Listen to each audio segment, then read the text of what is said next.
In today's video, I'm going to teach you how to add attachments in Trello.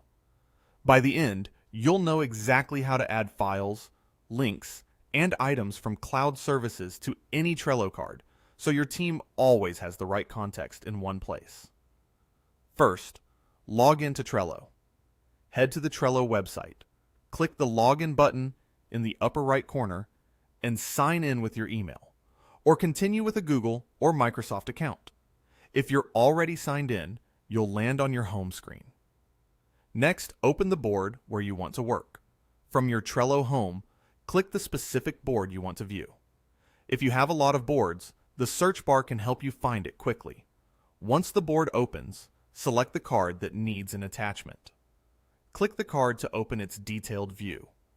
On this screen, you'll see the card title at the top, activity and comments in the center, and on the right side, the Add to Card menu. That right-hand panel is where you'll find the attachment options.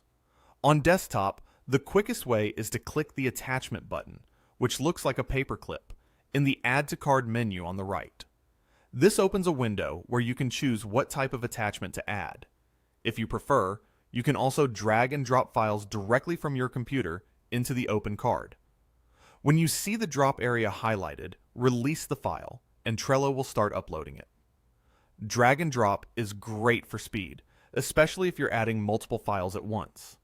Now choose your source. To upload a file from your computer, select Computer, browse to the file you need, and confirm. Trello supports common file types, and you'll see a progress indicator as it uploads. Large files may take longer, so give it a moment. To attach a link, paste the URL into the Attach a Link field. Add a clear name so teammates know what it is at a glance. Then click Attach. Make sure the link's sharing settings allow others on your team to access it.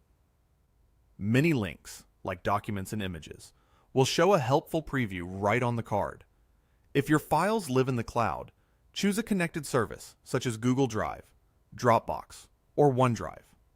The first time you use one, Trello may prompt you to sign in and authorize access. After that, pick the file from your drive, and it will attach to the card. As with links, ensure your sharing permissions are set so collaborators can open the file. Once attached, your items will appear under the attachment section of the card. Click any attachment to open it, and feel free to add more as needed. Clear file names and concise link titles keep your card tidy and make collaboration smoother.